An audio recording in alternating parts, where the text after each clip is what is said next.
America में Donald Trump की जीत के बाद इजराइल पहले से भी ज्यादा अटैकिंग मोड में आ गया है। इजराइल ने गुरुवार और शुक्रवार को ताबड़तोड़ हमले करके हिजबुल्लाह के 110 से ज्यादा ठिकाने तबाह करने का दावा किया है। डोनाल्ड ट्रंप ने अमेरिका के राष्ट्रपति चुनाव में दावा किया था कि वो जीते तो मिडिल ईस्ट में चल रही जंग रुकवाने का काम करेंगे। उन्होंने चुनाव में विश्व में शांति की बात कही थी, लेकिन उनके जीतने के बाद हिजबुल्लाह और इजराइल और ज्यादा ताकत से एक दूसरे पर टूट रहे हैं। इजराइल ने मिसाइल के साथ साथ लॉन्चर से ताबड़तोड़ अटैक किए हैं। इजरायली एयरफोर्स ने लेबनान में हिजबुल्लाह के आतंकवादी संगठन और गाजा पट्टी में हमास से जुड़े 110 से ज्यादा आतंकी ठिकानों को तबाह करने का दावा किया है। जिन टारगेट पर हमला किया गया उनमें बालबेक के इलाके और लिबानी नदी के नॉर्थ में करीब 20 बड़े ठिकाने थे। इनमें हिजबुल्लाह के लगभग 60 लड़ाकों को मार गिराने का दावा किया गया है। इसके अलावा दर्जनों ठिकानों पर हमला किया गया है, जिसमें एक लॉन्चर भी शामिल था। यहाँ पर सेंट्रल इजराइल की ओर से गोले दागे गए थे। इस हमले में एम्यूनेशन डंप फैसिलिटी के साथ साथ लड़ाकों के बुनियादी ढांचे भी शामिल थे, जिन्हें तबाह किया गया। यही नहीं, गाजा में भी इजराइल ने तेजी से अटैक किया है।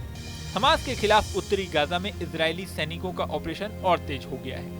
उत्तरी गाजा के जबलिया और बेत लहिया इलाके की घेराबंदी कर रहे इजरायली सैनिकों ने करीब 50 हमास के लड़ाकों को मारने का दावा किया है।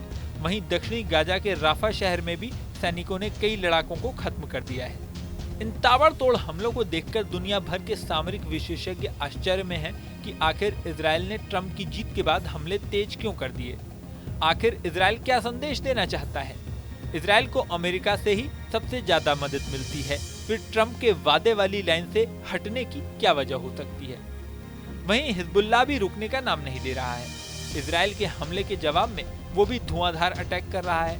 लेबनान में इजरायली सेना पर उसने अटैक किए। अब तक 100 से ज्यादा ठिकानों को तबाह करने का उसने भी दावा किया है। बुधवार को लेबनान में इजराइल के हमले में 20 से ज्यादा लोग मारे गए। वहीं बुधवार को 6 नवंबर को हिजबुल्लाह ने भी इजराइल पर हमला किया।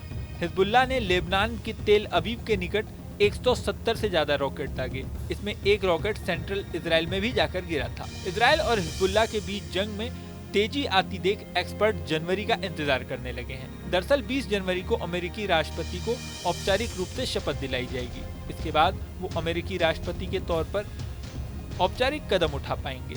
ऐसे में साफ नजर आ रहा है कि जनवरी 20 तक ये जंग और विध्वंसक हो सकती है। इस वीडियो में फिलहाल इतना ही। बने रहें न्यूज नेशन के डिजिटल प्लेटफॉर्म पर। न्यूज नेशन अब व्हाट्सएप पर खबरों के ताजा अपडेट के लिए न्यूज नेशन के इस QR कोड को स्कैन करें।